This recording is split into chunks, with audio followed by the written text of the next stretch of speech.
What's up, Cerebral Football fans? My name is Steven Hyder. This is Gate City Sports Channel. And let's talk about OTAs, guys. Some interesting news kind of got released to us about the way the roster is kind of initially shaping. And I want to preface that point, guys, to make sure everyone kind of understands it. We are talking about an initial shaping of the roster that is likely going to change between now and what we see in September. So I'm a little hesitant to make too much out of what we're seeing so far. But there was some interesting notes to like the way that the Eagles kind of came out from the offseason into these OTAs and the way they stacked certain position groups, man. Let me just start off by saying this, guys. Mekhi Becton seems to be a guy that is going to be on this roster. He stepped in at right tackle for Lane Johnson today. I can't say exactly sure why Lane Johnson was out. I didn't exactly see that part of it. I just saw that he was out, guys. And Mekhi Becton was the guy that stepped in at right tackle. So they're elevating you to the first team. I think that in itself says that you got to really, really be bad, guys, to be off this roster. Like, it means that he's definitely being envisioned as a guy who's going to be on the roster for 2024. Outside of that, I don't think there was too much news offensively outside of the wide receiver grouping. But Mulata, left tackle, Dickerson, left guard, Jurgens, center. I'll say Steen was right guard, I believe, and then Becton was right tackle, guys. Hurts, Saquon, and then you got AJ. You had Paris Campbell in the slot starting. And I think kind of one of the bigger news items here, a guy that we're familiar with if you've been following me for a while, because I made some noise about this young man last offseason where I told you guys, not a great separator, little Alshon Jeffrey-like, but big frame, long, wingspan, long arm reach, a guy that got to learn footwork a little bit. He's got to learn how to position his body correctly to kind of box out and be able to take those contested catches in. But a big frame to throw to, a guy I thought is a natural boundary side, X-line wide receiver, Joseph Ngata. Joseph Ngata got a pretty big start here tonight, guys. He got a pretty big boost. And this is a guy that I would have been hesitant to project this way. The reason being is I'm not too sure how much, Joseph Ngata gives you on special teams. And I think it's hard to hang on as a reserve in the wide receiver room, you know what I'm saying, without special teams, like promise. Like there's got to be some element of what you do from a special teams perspective normally. But I think that the way they're looking at it currently, and this can change, is what I'm saying, guys, be hesitant with this stuff. This is May. It's OTAs. A lot of stuff's going to change before we get there in September. But what we can say is in an environment where they needed a fourth, right? A main backup to the outside when I say a fourth, guys. The main backup on the outside. Joseph Ngata got that, that nod. He got the marker to go ahead. That doesn't mean that's the way it's going to be by the time we get into camp, guys. But I thought that was an interesting little tidbit there with him actually getting an opportunity to be the first man up in the wide receiver room. So maybe they did like what they saw from him during the course of last year while he was kind of on the practice squad and he was doing things. I haven't heard a whole lot, about him since basically outside of last season in terms of, training camp and OTAs and stuff like that from last year. Like I hadn't really heard a whole lot about him. So I was like, I didn't know what to make of it. You know what I mean? Like, it's like, okay, maybe they're, especially when you go in and you drafted Johnny Wilson and like some of the other subsequent moves they made during the, that kind of like free agency period that ends following the Super Bowl to where you can kind of get those priority free agents and bring them in. Well, I mean, I was shocked, man. I was shocked that that's what we heard come down the pipeline today. Like that was something that was like, hey, I like this player a lot. I thought this player that needed some development, but physically there was something there to develop. Interesting, man. It's definitely interesting to kind of see the way that shaped out, man. First team defense. So what they have on mind, you guys, they're going off a 7-on-7, guys. These aren't 11-on-11 drills. So make of that what you will. 7-on-7 drills, right? It doesn't tell you a lot about packages and things like that. Devin White and Zack Baun at the linebacker spot as the starters. Isaiah Rodgers, Slay, Avonte Maddox, CJ Gardner-Johnson, and Reed Blankenship in the secondary. And then the second team, just some notes there. Quinyon and Job on the outside. And then Cooper DeJean in the nickel. And then later on, I heard some reports that Cooper DeJean did take a few snaps on the outside on second team, but mostly as the third team outside cornerback. So he's definitely kind of living up to the billing of being a little bit of that utility piece, that utility knife, if you will, which is some interesting notes. Number one is Nakobe Dean was present, but I don't believe he was in, he wasn't really in Jersey or anything because I don't think he can actually do field work yet. So I still think he's coming back, working his way back from the foot injury, which is a little, that sucks a little bit, guys. I mean, there's a lot of listings on the defensive side that make you a little worrisome, if you will, because you got to look at it this way. On the second team, Josh Jobe got the nod there, probably because mostly Eli Ricks got hurt during practice today. We don't know the extent of it. Some of the reporting I've seen doesn't seem to be like a major cause of concern, but any little hiccup during OTAs when you're a young player trying to fight your way onto the last roster spots, you don't want a technicality to decide those roster spots, guys. That's what I'm getting around to, right? So, he was out, didn't really get the chance to practice 7-on-7, right? I'm not too sure what was going on and why Kelee Ringo was out. Kelee Ringo wasn't there today. Not too sure what was going on with that. And then last but not least, a little bit less of a newsworthy thing is James Bradberry wasn't there. A lot of people kind of suspected he would not be present. Because we don't know James Bradberry's status, I don't know how much to make of this stuff, but we do know Isaiah Rodgers got to look outside. And then you had, on the opposite side of him, of course, you had Darius Slay. Avonte was in the slot. I told you guys, I think it was a couple live streams ago when we were talking about the secondary and we were talking about the nickel cornerback position. What I tell you guys, I said, if I had to take a wild guess, if I had to take a bet, I would probably bet that Avonte Maddox is going to start off as the guy in the nickel because he's got familiarity within the scheme. It's not Vic 1-for-1, apples to apples, but he's played a lot of the coverage principles that Vic does. It's just not truly Vic's scheme that he's played in, but he's played in the most consistent or closest thing to it compared to the rest of the nickel guys. So I was like, there is this idea of this isn't a matter of ability. We all know that Avonte Maddox has the ability to play pretty well. It's availability. It's been Avonte Maddox's enemy of recent last couple of years in particular.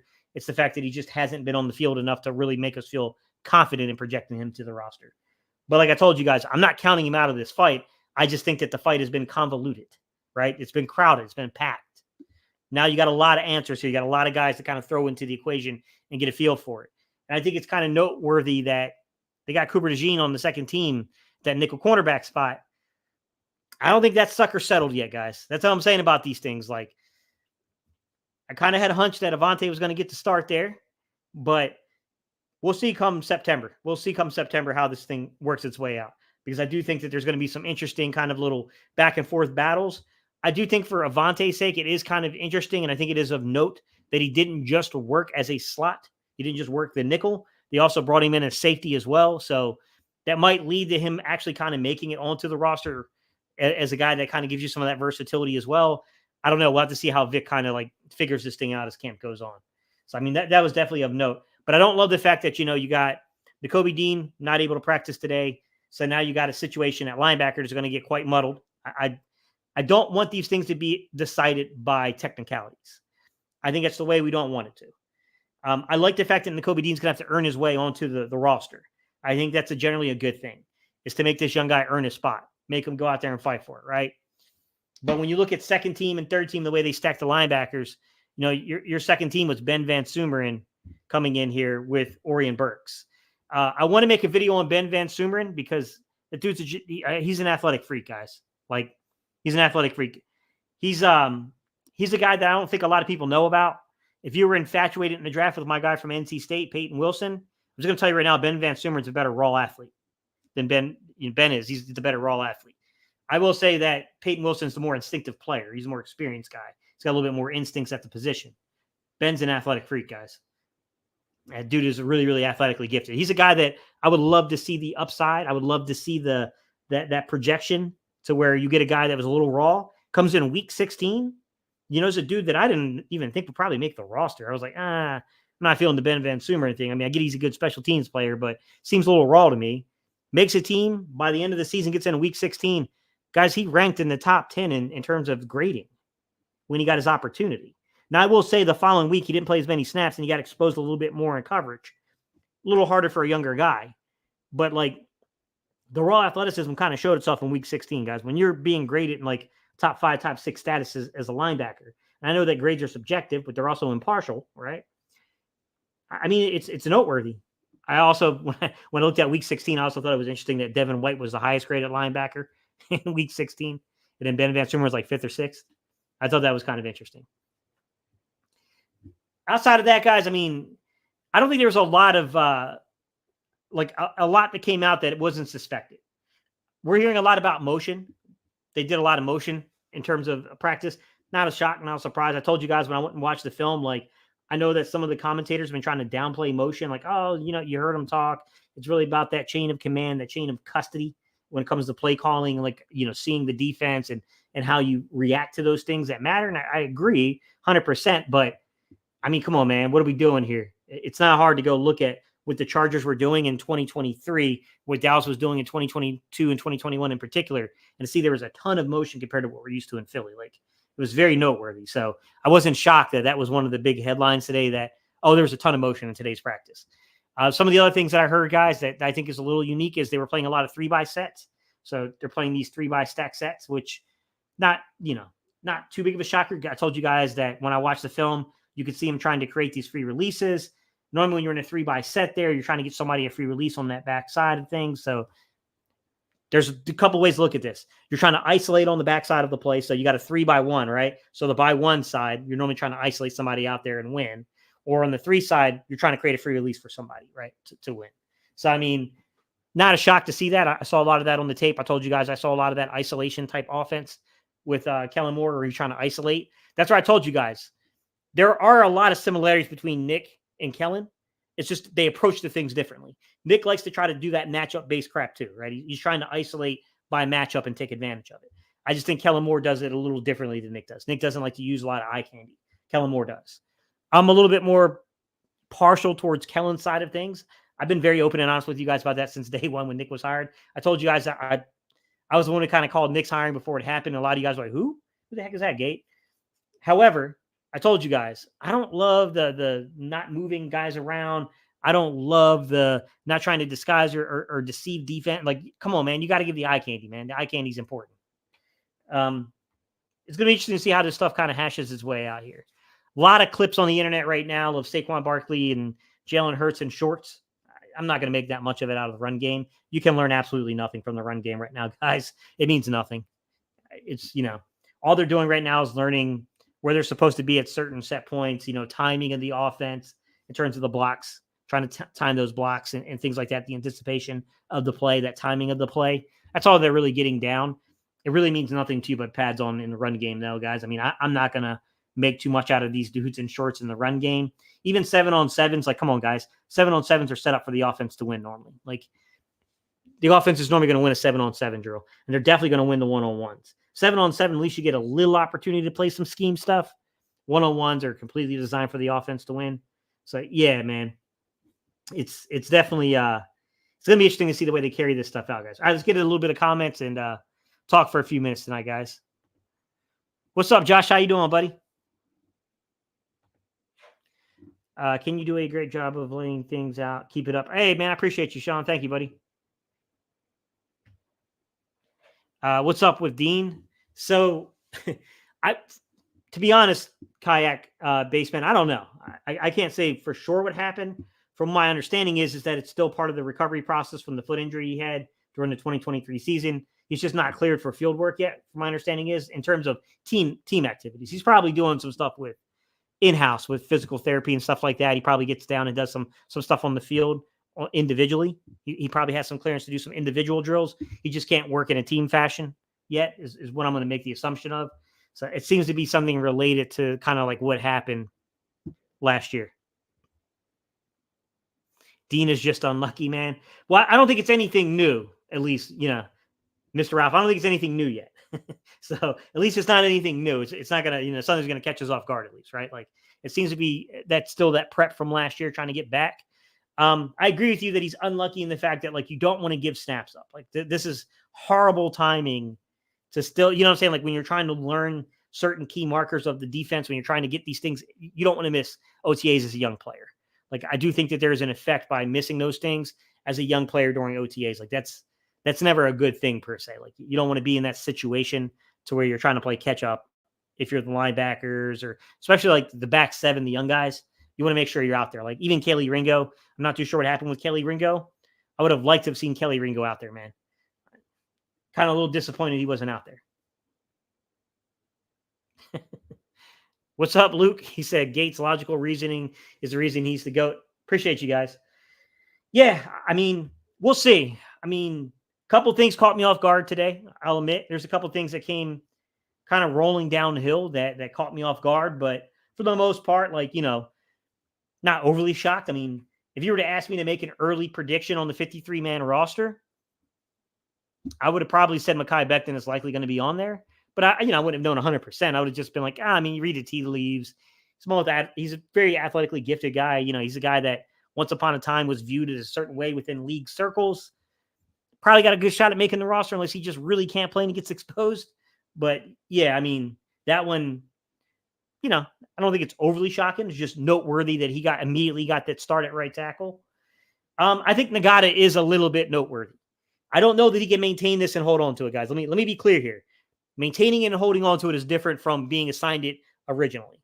But it is a good thing for Ngata. The fact that you got thrusted into a starting role and they're viewing you the origination can change, guys. The origination is they're viewing you as that main backup on the outside. That's a good place for Ngata to be, guys. I mean, I know I liked his film a lot last offseason. A lot of you guys like that breakdown I did on his very highly viewed video. I don't know what to make of it, right? I think they're going to give him a look in OTAs, and I think we see where they go from there, right? After OTAs, when you get to mandatory mini camps and stuff, then I think it's noteworthy to see what they do during the summer. Do they bring another guy in, right? If they don't bring another guy in, then I'm going to probably suppose that maybe they like what they're getting from Ngata and Johnny Wilson and the young guys, right? I mean, this is their opportunity to keep the Eagles from making that move. We'll see how it works out. I wouldn't be shocked though if they don't just bring a dude in for nothing more than just competition, a veteran guy, and make him beat him out. But we'll see. What's up, one above all? He said Dean is hurt again. No, he's not hurt again. I believe he's working his way back from that foot injury he had last year. One above all. I think he's still rehabbing it. So while he was out there with the team, I don't think that he had been cleared yet to do field work with the team. He can't do team drills. Probably has the ability to do individual drills, I would think, one above all, but I don't think he was cleared for team drills, and that's why he wasn't participating. So I think it's more that recovery from last year still. Kayak said, thanks, I'm rooting for him. I think we're all rooting for him, right? No matter if we think he's going to make it or not, I think we're all kind of inherently rooting for him because, we spent a third-round pick on him. Like, obviously, we wanted to, to pan out. We wanted to work its way into, being, a pick that we value later on. Like, oh, man, it looked a little shaky at first, but boy, they got it right.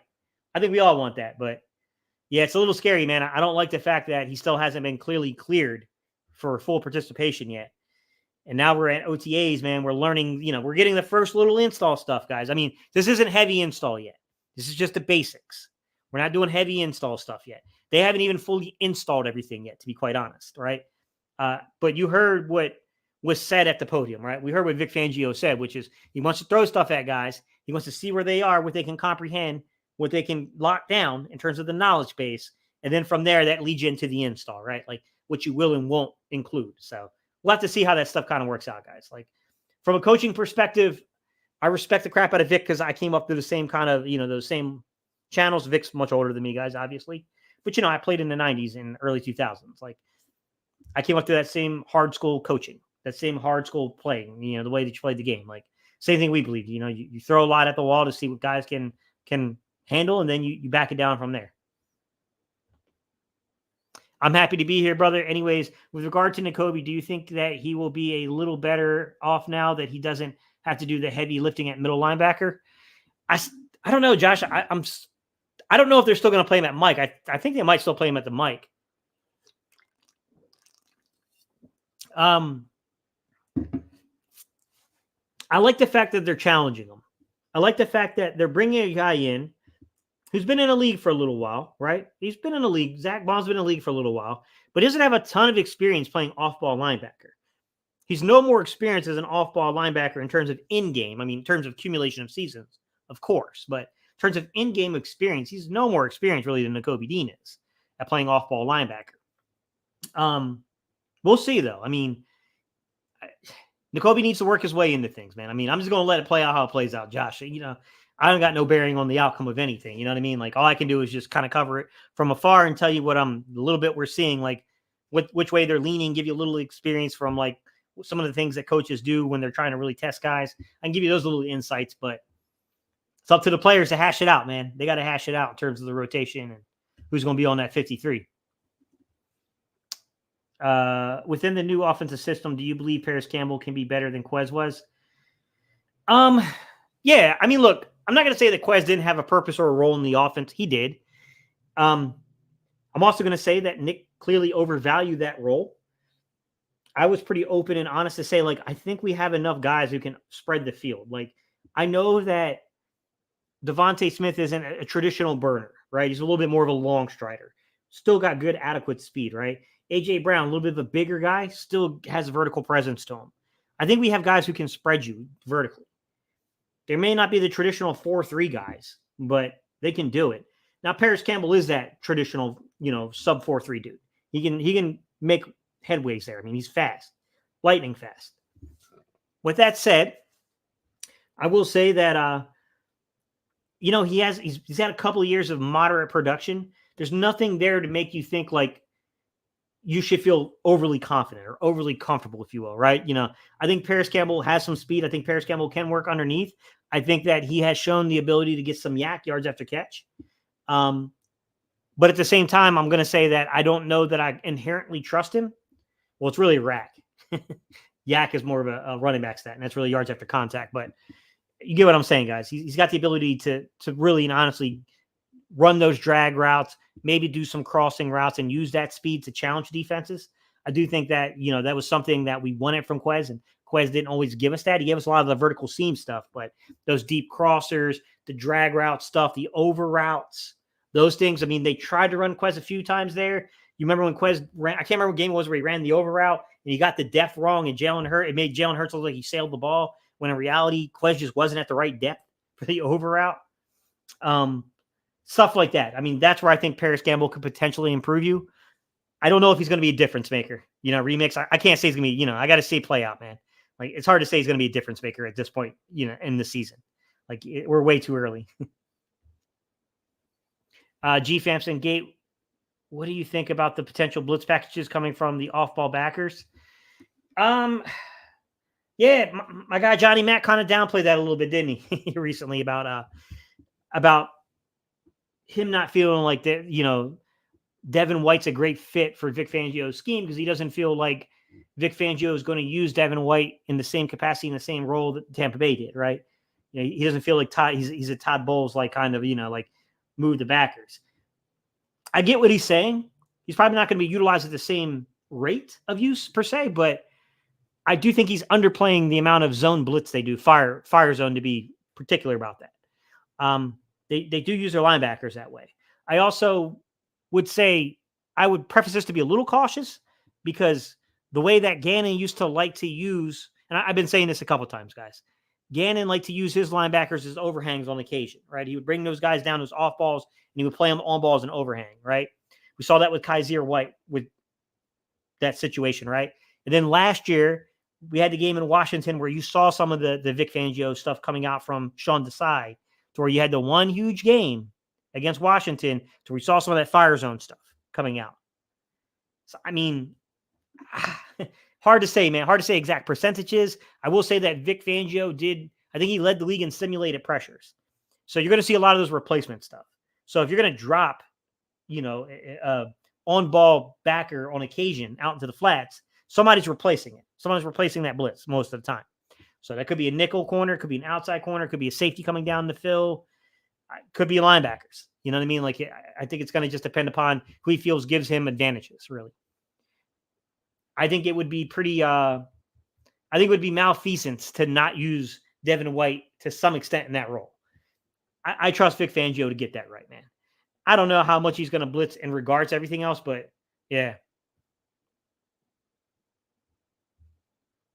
Gates, what's up, Coach? It's early time. Mini camp come. Everybody will be there. Did you hear Jalen Carter interview? To me, he got it. I think the mental part of the game slowed down for him a little bit. I think he's going to be one of the main difference makers on the defensive side of the ball, Vincent. I mean, he's the guy that if you ask me, like, who's that guy defensively? I like the young secondary members, right? I'm telling you, I really like Ben Van Sumeren. I really like the Trotter pick. I don't think we have like the guy you can just really point to and feel overly confident in linebackers, but I think they made some really smart and educated gambles here. I'm just going to let that one play out at linebacker, just see if they found a solution. I'm not going to sit there and pretend like you can feel overly confident there, but I think the gambles are better than some of the people are making them out to be. I just don't know if they're going to be top 15 guys at the position. You know what I'm saying? They got to sort that out, right? TJ Edwards took some time to get there, to get to that top 10, 15 status as a linebacker, off-ball stacked guy. So we got to see if that kind of works its way out there. But in terms of the interior defensive line, I'm pretty confident that Jalen Carter is going to be a force in the league for a long, long time. Whole new scheme again, man. Yeah, I mean, at least with Vic Fangio, it's not like a drastic, you know what I'm saying? It's not drastically different. They're going to have to learn some of those cover 3 fits and stuff because, he's going to start off a lot of stuff in that quarters base, and you're going to see a lot of that rotation into cover 3, cover 6, or cover 9. I'm going to make a video on cover 9. Mr. Raffle, not accusing you of not knowing it. There's probably some people in the comment section that probably don't know what I'm saying when I say cover 9. Cover 9 is not necessarily an actual coverage. It's not necessarily universally accepted is what I'm saying when I say that, guys. What it is an alteration of cover 3. And essentially in cover 3, you never rotate. You don't take your weak side safety and you don't bring them down. That's a no-no in cover 3 principles.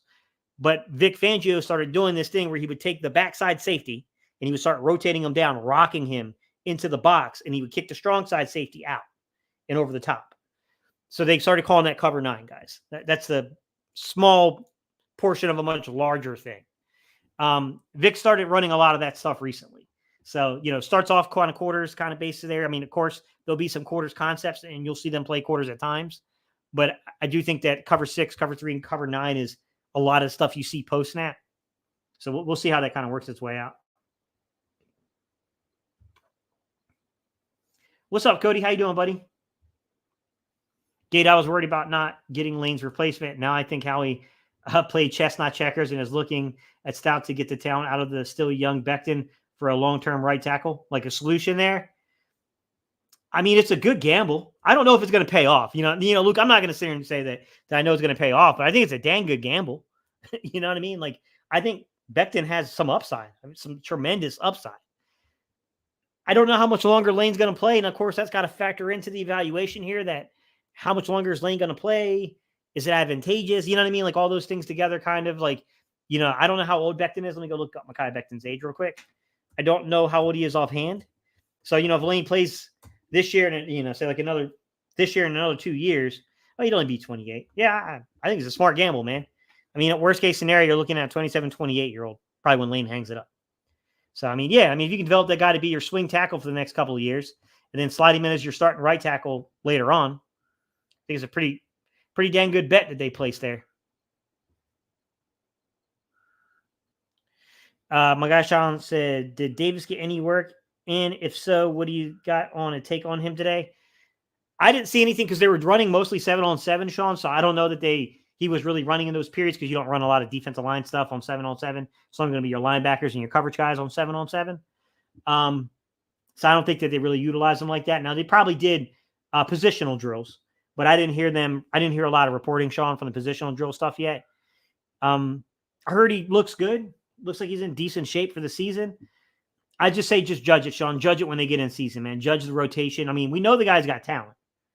It's a matter of does he have the endurance and the stamina to uptick those snaps a little bit. I don't think he's got to go tremendously upward. He's got to get up into that 40 so range. You know what I mean? When you uptick him into that 40 or so range, can he stay effective through 17 weeks of football? Like that's what we got to see, especially with an early bye week. And you got that long stretch of games, right? I mean, that's going to be important there. And I don't think we're going to know the answer to that, Sean, until we just get in season. You know what I mean? Like in May, when they're only running a handful of plays for an hour or so, he's probably going to look pretty dominant. You know what I mean? What's up, G-Fam?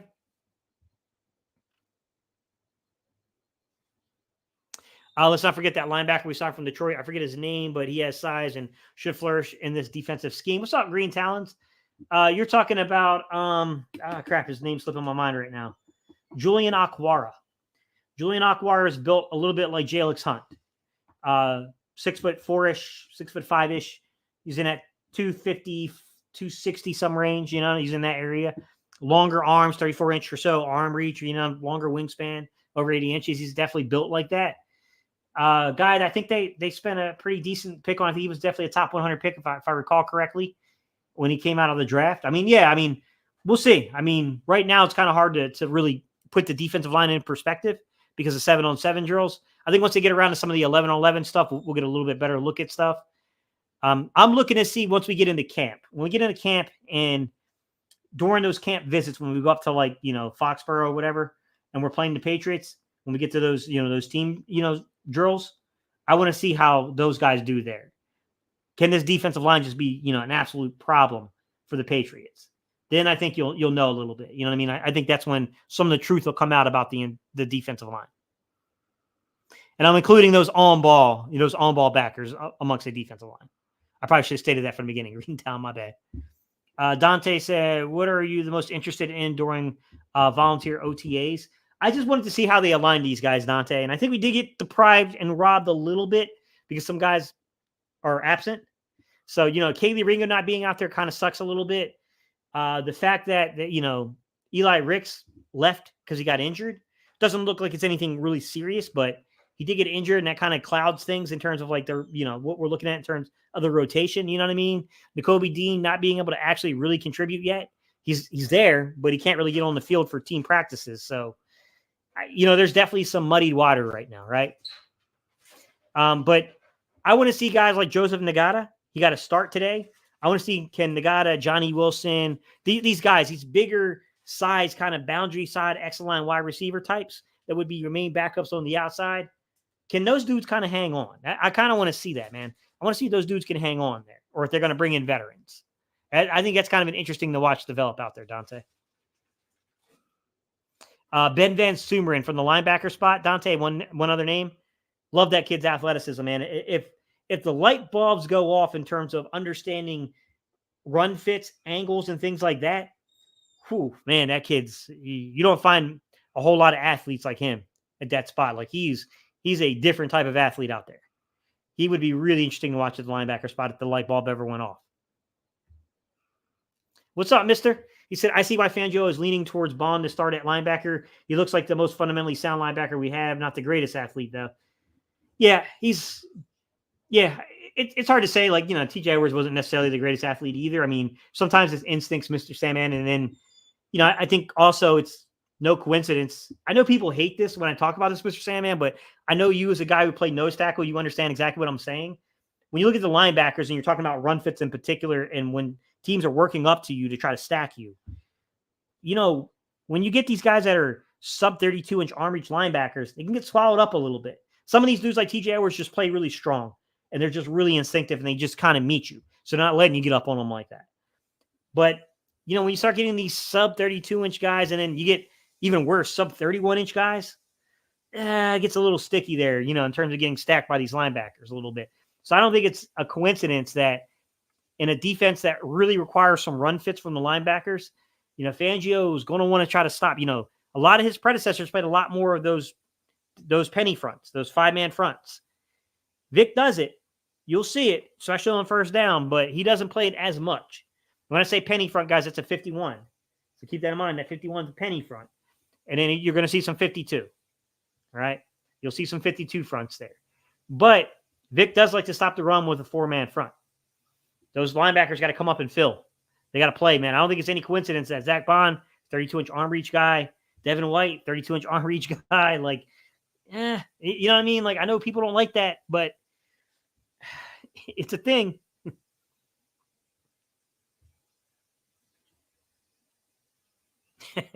Josh said, Gates, in your professional YouTuber opinion, do you believe that Jalen Hurts will realistically have a good shot at the MVP? Do you think he will return to playing like he did 2 years ago? Yes and no.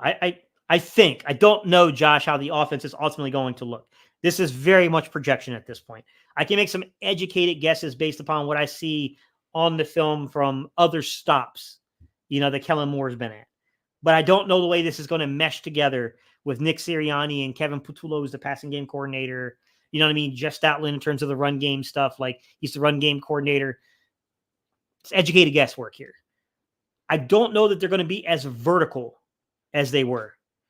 There's still going to be a vertical element. They want to take deep shots. But I just want to give you some numbers here. On first down, the Eagles ran the ball at a very high clip, like 52%, okay, on first down.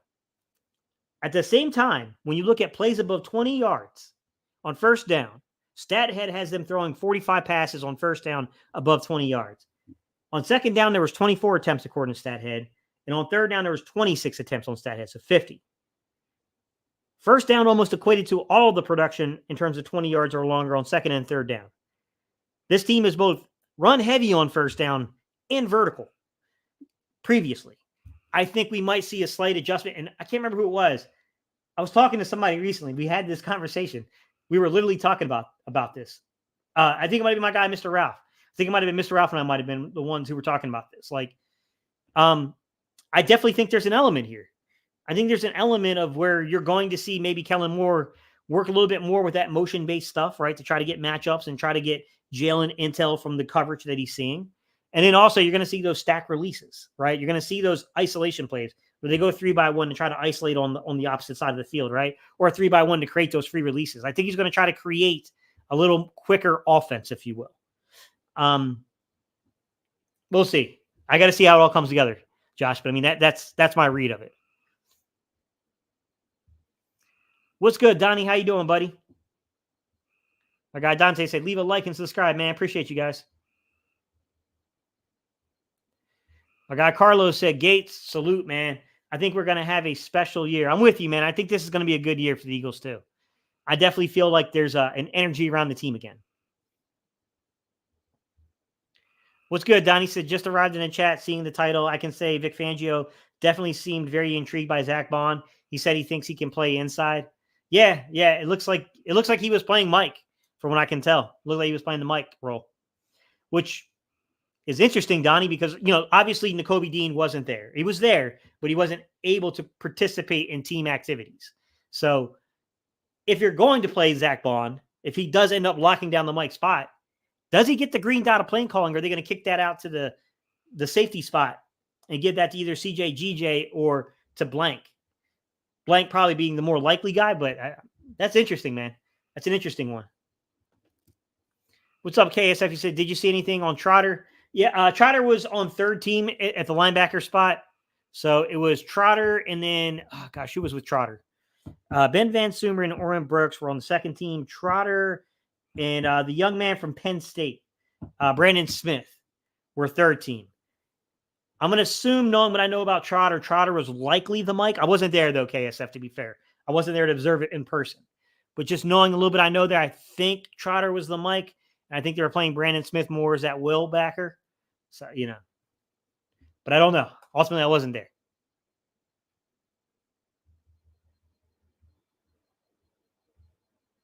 Vincent said, Tyler Steen, hold the keys. Coach, I appreciate the last video from you. I really can see Steen being more dominant than Dickerson.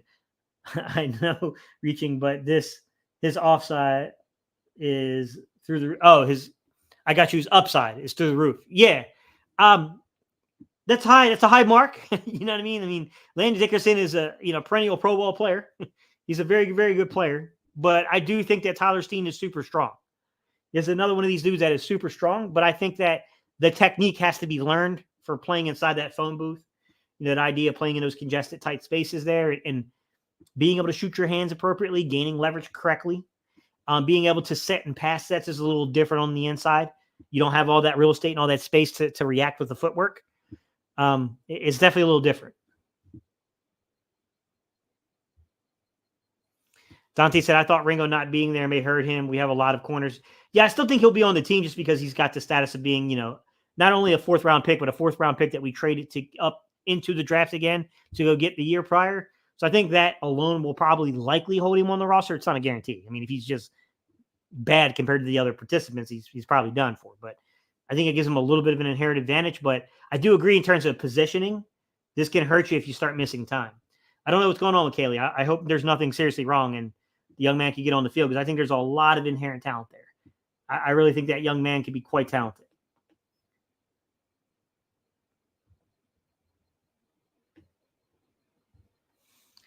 Saquon gets MVP. Who is going to be behind Davis and Carter in defensive rotation? Jack, so when they're in those, so there's different ways of looking at it, Jack. I mean, you have different fronts that they're going to play underneath Fangio. So if you're in a penny, like a 51 front, then you're going to have Milton will probably be your right defensive tackle, or the guy gets a line kind of in a they both align in kind of a 4-eye normally there. But I mean, sometimes you'll see techniques change a little bit and you'll see them play like a 5 to the right side, that right defensive end spot, my bad. We'll play kind of a 5 technique there. Then you'll have, of course, you'll have your big guy, Jordan Davis, as your nose, and then you'll have Carter, depending on the front you're playing. It can be anything from a 4-eye to a 5 technique to a 3. Just depends on the front they're playing. And that's the thing, is it goes by the fronts, John. So it's hard to say. John, I got to see the fronts to kind of have an idea of exactly what's going on there. But yeah, I mean, I think when you're in a penny front and you got a 5 technique, you got 2 4-eye techniques and a 0 technique, then I think you're going to have Milton Williams going to be your right defensive tackle. I think your left defensive tackle is going to be Jalen Carter. And I think Jordan Davis is going to be your nose. That'll be the front that most people will either love or hate. They'll love it if we're getting penetration through the offensive line and shutting down the running game in the backfield. They're going to hate it if we're getting tied up with double team blocks and they're climbing to the second level and our linebackers aren't being instinctive. Because when you're in that penny front, that is a 51 front. It means 1 linebacker. So obviously they're going to be probably moving a safety, whether they're going to play a nickel safety, whoever it is in there. They're going to play the hybrid role, but we'll see.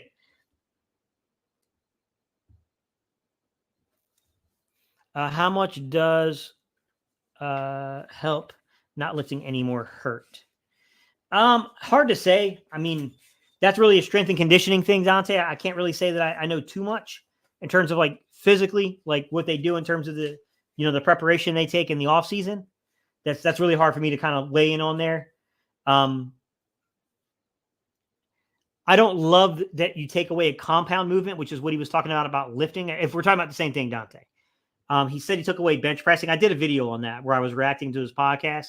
He did with a couple of former Georgia teammates that have a podcast. I was reacting to that. And I talked about, it does suck that some of the information that got released by the media during the draft was a little bit of an exaggeration.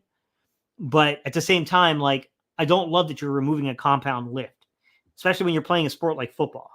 With that said, I don't work inside of strength and conditioning, guys. I mean, those dudes are paid a lot of bucks to find a lot of alternatives. And I know a lot of these guys that played pretty high level in terms of college ball that are inside the chat. I mean, those guys can fill you in a little bit in terms of like some of the things that they do. So if you can't bench, they go into some of the modified things that they do in terms of like how they work the development of the chest for like sports specific. I think that's the thing here to remember. We're talking about sports specific for football. So I think, guys like, Jalen Williams, I think guys like Caleb Brennan can tell you a little bit about that kind of side. Mr. Sandman, he's a former nose tackle. Like all 3 of those guys played collegiately, played at a very high level. Those guys would be better suited to probably talk about some of the in and outs there. That's a tough one, man. John said, how productive do you think these new corners are going to be playing the first NFL career as rookies? I think both of the guys that we drafted in terms of Cooper DeJean and in terms of Quinyon Mitchell, I think both of those guys had outstanding zone eyes. They had outstanding zone cornerback eyes. Vic's stuff is difficult for the secondary. There's a reason why people complain about Vic Fangio not playing younger guys. I think it's hard for younger guys to crack and get inside of the rotation because it does require some knowledge of how to play certain leverages and how to do certain things.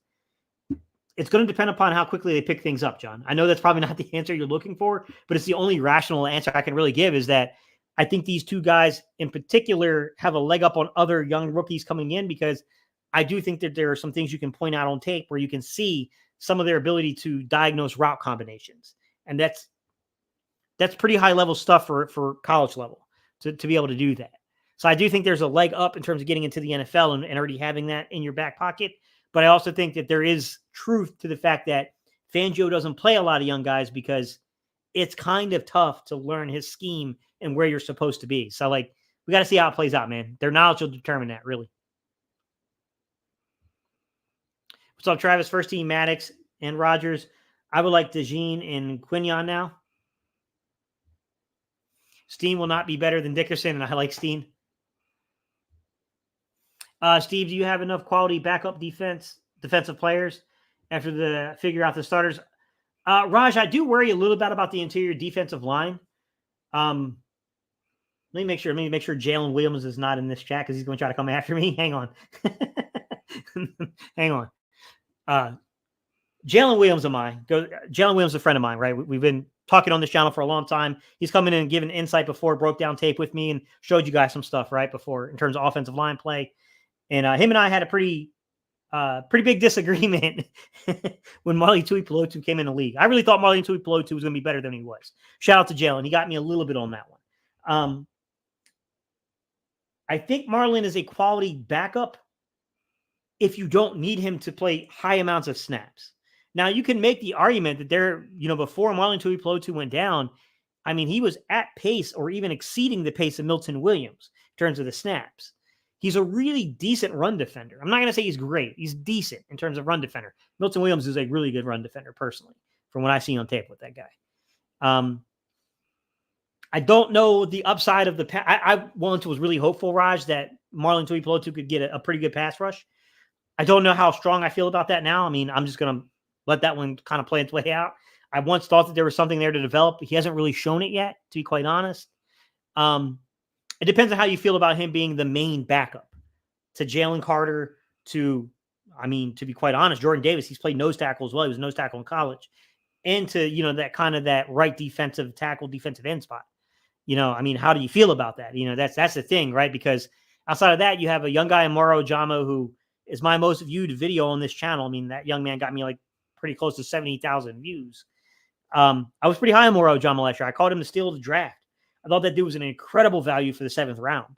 Still think that there's something there to develop with Moro Jamo. I think he's a little bit more, though, of like a 5 technique in this type of system with some ability to play the 3, right? I don't think he's a down in, down out 3 technique in this type of system. But, he could do it here and there on spot if asked to do it, right? Then you got the young man they just signed as a priority or an undrafted free agent, if you will.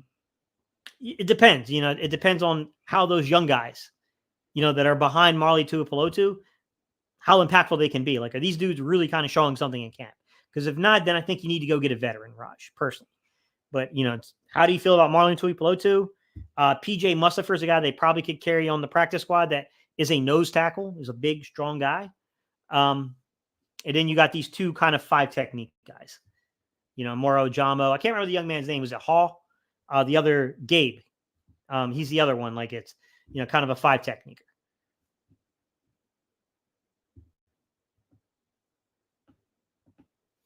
Eric says, salute. I am pumped for this team. We need to control time of possession on offense and find a way to keep Carter and Davis fresh, and everything will fall into place for the defense. I like the way you're trying to, basically what you're saying is you got to marry it, right? You got to marry these 2 sides of the ball together a little bit. I agree. We need to be able to build 10-point plus leads this season and be able to just absolutely snatch the souls out of teams with the run game. Saquon, I think that's where Saquon could be a big addition as a 3-down back. There you go. Mr. Sandman says, look, I played some middle linebacker in the 34 defense. The O-line are so tall, you can't even see in the backfield after the snap. You have to read the O-line block technique to know where the play is going. Guard, center, guard, sir. That's how I remember being coached. Guard, center, guard. You got to read guard, center, guard. KSF said, I think Bradbury was told to stay home. Laugh out loud. What's up, William? How you doing, buddy? Mr. Salmon said, Jordan Davis slimming down is a little surprising. He's looking more like a 34 defensive tackle instead of a traditional nose. Yeah, I don't know. I don't know how much he slimmed down, though, mister. It's hard to put a number on that. If he gets down to the 320 range, I still think he can, he'll be solid. I think that even at 335, 340, it's about game shape, right? I don't think he's that more, like morbidly obese. You know what I mean? I think some people are going a little too far on that stuff. Mr. Salmon, I think the dude's actually pretty athletically built. The dude's like 6'6", 6'7", man. He's an absolute monster. The dude's, he's athletic, man. The dude has like a 1.6 something 10 split at 340 some pounds when he was at the combine. Like, that ain't normal. I'm more so concerned that young man might do some damage to soft tissue and might do some damage to ligaments with the way that he moves at that size. 2025, the cornerback starters could be Mitchell, Ringo, DeJean. Mitchell being the field side corner, boundary side will be Ringo, DeJean in the nickel. What are your thoughts on that, Coach? I think we see a lot of things similarly, Vincent. I got to see how they play DeJean. I don't know if often they want to keep DeJean permanently in the nickel spot. I will say that, people were asking me early on, like spending a top 40 pick there. If they only play him as in the slot, is this going to be kind of a Jordan Davis thing where he's a really good player? You understand the value and what he brings to the defense and why they made the pick, but can they ever live up to that pick? I don't know. I mean, it's not normal to pick a player playing that role that high. But then I kind of look at Branch from Detroit last year. I think similar top 40 type status, if I'm not mistaken, guys, right? Pretty good player, man. Brian Branch. He's got some safety ability. So does DeJean. Could probably play strong side if you want him to, and he could probably play a boundary corner role if you wanted him to. I guess it depends on how you want to view it, right, Vincent? I mean, it's difficult, but yeah, I think I'm in line with you to where I think that's ideally what they want. Mitchell, Ringo, and DeJean on the field together, right? I think you're spot on. Skywalker said, I'm behind on the video gate, so I'm not sure if you covered this. Who would you rather have starting at safety next to CJ Gardner-Johnson, Justin Simmons or Blankenship? That's a tough one, man. I think Blank's actually a way better safety than people give him credit for. But I will say one thing that concerns me with Blank from what I saw in the film from last year was the crossers, when he's got to be kind of in phase covering those crossers. When they're in those, when they start going to where they're kind of close off the middle of the field and they kind of rotate into like, a cover 3 or cover 9 type concept or even a cover 1 concept, and he's got to carry. That does worry me a little bit with him, to be quite honest. I think he got exposed a little bit on those over routes, those crossers, drag routes. I do think that some dudes were getting a little separation from him. I think CJ Gardner-Johnson is the perfect tricks safety. If you guys don't know what trick safety is, guys, look at how he traps. Look up information for how Vic Fangio scheme traps. Look at that backside safety role and what they do there. I think it's important to see how they play tricks, especially on those over routes and things like that, like we're discussing. I think he's a perfect trick safety for this system and this scheme. Justin Simmons is 30-something. That's the other side of this, man. 3 or 4 years ago, I don't even think this was a conversation. I mean, yeah, I'd want Justin Simmons. I think it is a little bit more of a conversation right now. Raj said that's exactly how I feel, how he needs to find 2 veterans or get Cox to give us 1 more year. Dante said, I'm not as high on Jordan Davis because of Milton Williams. Just seems like the Milton-Jalen relationship is going to dominate, kind of like Cox and Benny Logan combo.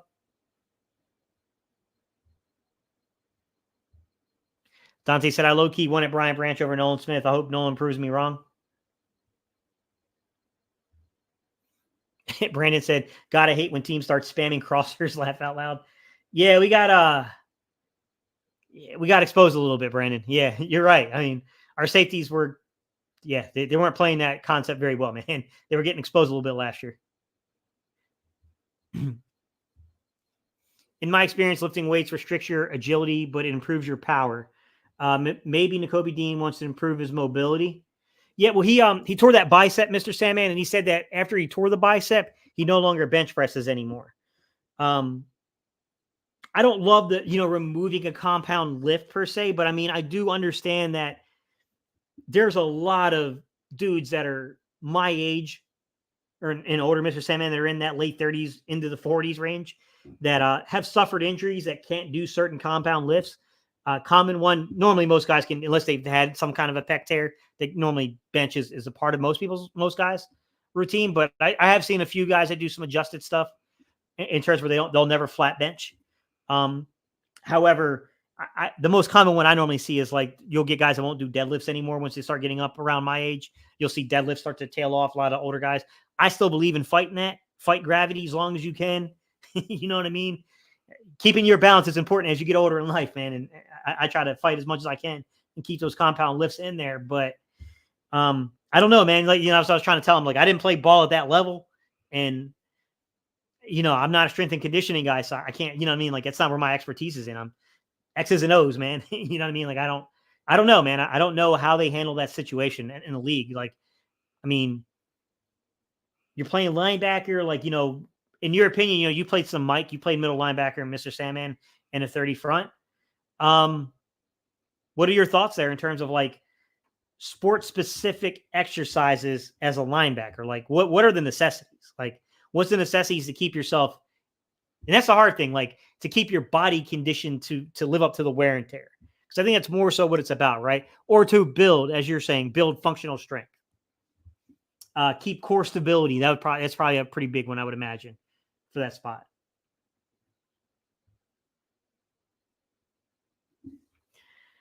Vincent said because Ringo was 20 last year, it was basically a redshirt year. He's very young and he's raw. He's younger than Mitchell and DeJean. Yeah, I agree, buddy. Absolutely. Lee said they're trying Maddox at safety. Do you think that will be his best position moving forward to prevent injury? He was good at safety his rookie year. Very rangy. I definitely think Elijah Earl. I appreciate that comment. We get to that in a second. That's what I was getting to. I definitely think that when you're looking at the tricks role from the safety spot, like I see why you might want a guy like Avonte Maddox and that movement ability to be in that spot. I don't know, man. It's tough to say, right? I mean, he gives you some of that nickel safety versatility that you get from CJ Gardner-Johnson. I can see why they maybe want that on the roster. Hard to say, man. Elijah Earl said, I don't deadlift anymore after my homie brother lost a nut, left my ass off. Yeah, that's how I see a lot, Elijah. There's a lot of guys that are around my age or a little older than me. That's one of the first things that goes is deadlift kind of comes out of the routine for a lot of guys. I'm still trying to fight it, man. I don't deadlift heavy anymore. And I will say I still do some like I do alterations. Like I'll do those sit down deadlifts where you're using a bench or something. I'll do stuff like that now. I don't normally take it all the way to the floor anymore. I can't do that stuff no more, guys. I'm getting older, but yeah. Yo, what's up, Gay? How you doing, Dave? Elijah said, excuse me if there's kids in here. Laugh out loud. Yeah, I know what you're saying, man. Like deadlift can hurt you, man. It's a really, really effective exercise, but like it's got to be done exact. You got to be exact with the technique or you're going to get hurt. There's no doubt about that, man. Like no doubt you can really hurt yourself on deadlift. But yeah, I don't know, man. Like that's so hard to say, man. So hard to say like what is pertinent in terms of like sports specific lifts. You know what I mean? Like that's such a specialty thing. Mr. said, truth be told, your muscles get stronger by doing body weight exercises, calisthenic type stuff, push-ups, stuff like that. Yeah, pull-ups, all that kind of stuff. That hernia ain't no joke. Yeah, I've had one before too, sir. I agree with you. Hernias are no joke, especially if it starts going up into the stomach. I've had that exact operation before, sir. Yeah, it's definitely when you get into like the sports science aspect of things, guys, with strength and conditioning, that's a very specialized field. It's no different than like, you got MMA guys, right? MMA guys are strong. They're not going to compete in the world's strongest man competitions. They're not bodybuilders. They're not those, you know what I mean? Like they're doing more sports specific things. They're very fit. They're very athletic. You know what I mean? Like, but the same thing with like football, baseball, basketball, like sports specific. There's a dude that used to be the strength and conditioning coach for the Suns. I cannot remember his name. It's a white dude with a beard, little younger guy, like red hair guy. He's got a YouTube channel and he talks about like a lot of the like in-season stuff he does with NBA players. Like he talks a little bit about like some of the challenges there and like you got to be really, really careful with like load management with these dudes. That's pause. I know that sounds so bad, but you guys know what I'm saying here.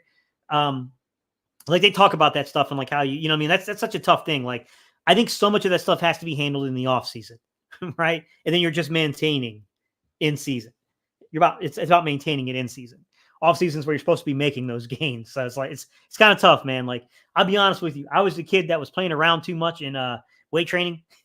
All my guys out there that played, you guys know what I'm talking about, man. When you get up to high school ball, most schools require you. They require you to take strength and conditioning as an elective. And I'll be honest, man. Like I was the one that was playing around, messing around on squats with 210s on there, playing around into Coach came up behind me one day. We used to have this guy named Coach Leach, man. He's a big dude. Coach Leach was a big man. I think he was a former offensive lineman for the Giants, I believe. Man, he caught me playing around one day, bro. Made me get into, to Mr. Sandman's point. I had to get what they call the front leaning position. which is just basically you get into like that front position for a push-up and I had to hold it the entire class period. You talk about trembling hands and feeling pretty weak, guys. Ugh. Yeah.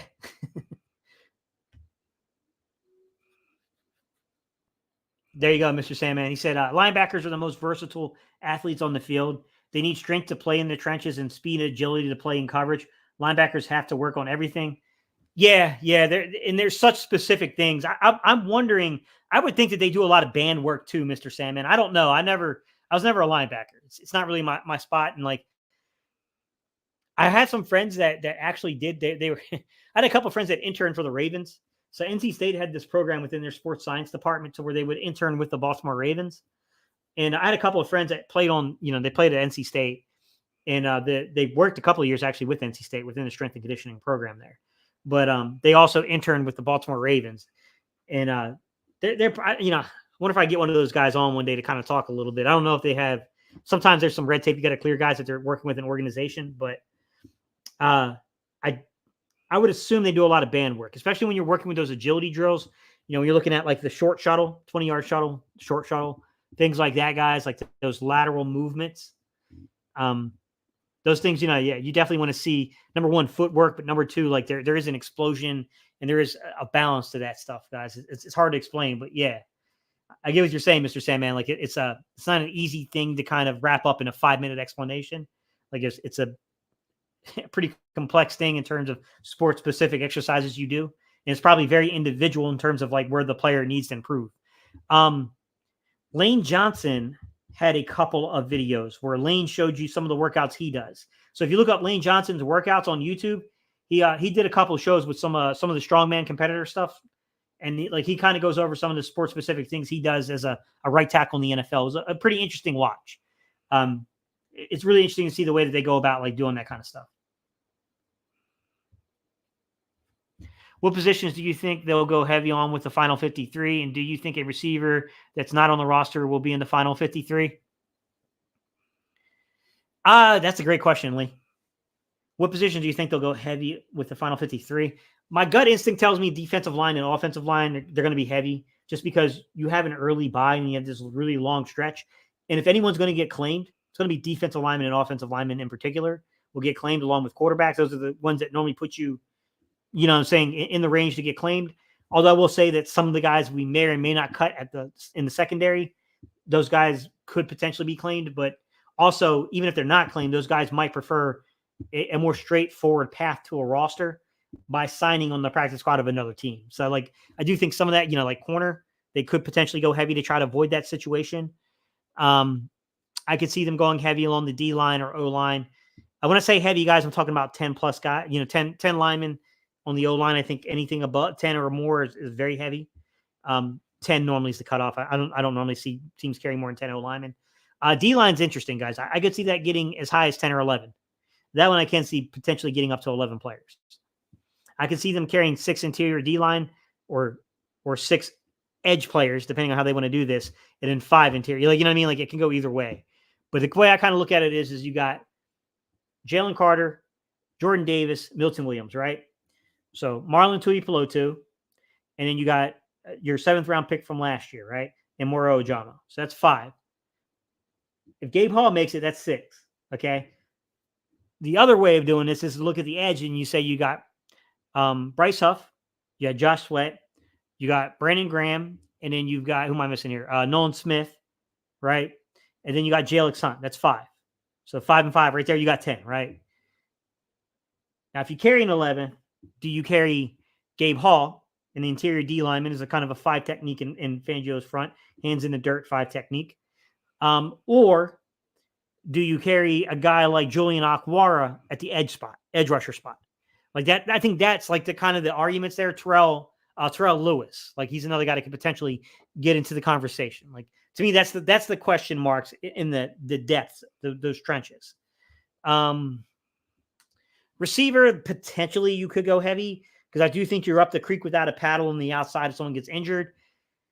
It's up to how you feel about the young guys and the Ngata, Johnny Wilson, those young dudes. Like, how do you feel about those young guys? I mean, if you think those dudes can play, then you feel confident there. But I think it's a little early to know exactly how they feel. Dave said, Gate, how do you feel about RB2 and who will get that spot? I hate to say it, but the staff is hard-headed when it comes to Kenny Gainwell. Kenny Gainwell, I guess. Kenny Gainwell. I think it'll be Saquon, then Kenny, then Will Shipley. But I do think Shipley's got a chance to outplay Kenny Gainwell. But I think the question is that if Shipley outplays Gainwell, why are you keeping Gainwell on the roster then?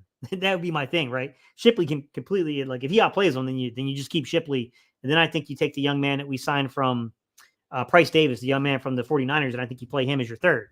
Now, if you're going to keep it where Gainwell's your second, so it'll be Saquon, Gainwell, then Shipley, then I think the question is, do you keep 4 running backs? I know a lot of people could say, like, that's not necessary, but they kept 4 last year, and they didn't even play that 4th guy, really. I mean, how do they feel? You know what I'm saying? Like, how do you feel about that situation? How do you feel about Davis Price? I mean, I think Davis Price is actually a pretty decent player. But, yeah, we'll see. Vincent said, off topic, the best way to improve your core strength is pull-ups. That's a natural movement. Your strength will come fast, push-ups and dips. Calisthenics, the three main calisthenics that we always hear about, right? Push-ups, pull-ups, and dips. The military regime, if you don't want to go up there and wait on deployment forever to get a rack. It takes forever to get, if you want to bench or you want a rack or something like that, it takes forever. Fly Park said, I told people it was going to be Baun and Devin White inside. I'm a little confused though, Fly Parks, yet in terms of like trying to judge this because Nakobe Dean's not active yet in terms of being able to do field work, being able to get in terms of like team activities. He hasn't been cleared for that yet, it looks like. So I don't know how much of that is a result of that situation. But like, yeah, I mean, once Vic kind of said that about Zack Baun, I think Fly Parks, I think the tea leaves are out there that Zack Baun was probably going to be playing some off-ball linebacker and potentially starting. Lee said, do you believe Brandon Graham is an edge or a 34 end in the system? He'll kick in on times as an interior, but I think he's going to mainly play as an overhang. He's not natural. It's not a natural thing for him, Lee. He's a pass rusher. But, they'll probably use him here and there. Like, last year they were playing him as a nose on occasion. They were putting him as a nose tackle. Not because, he's going to hold up against the run game, but, he can beat a center off the snap in terms of being able to disrupt, right? To reset and disrupt the line. You know what I mean? Like, that's kind of what you're looking at there. So, I mean, yeah, I think at times you'll see that there. Akam says he thinks that Kendall Miller will be Milton, my bad. I said Miller.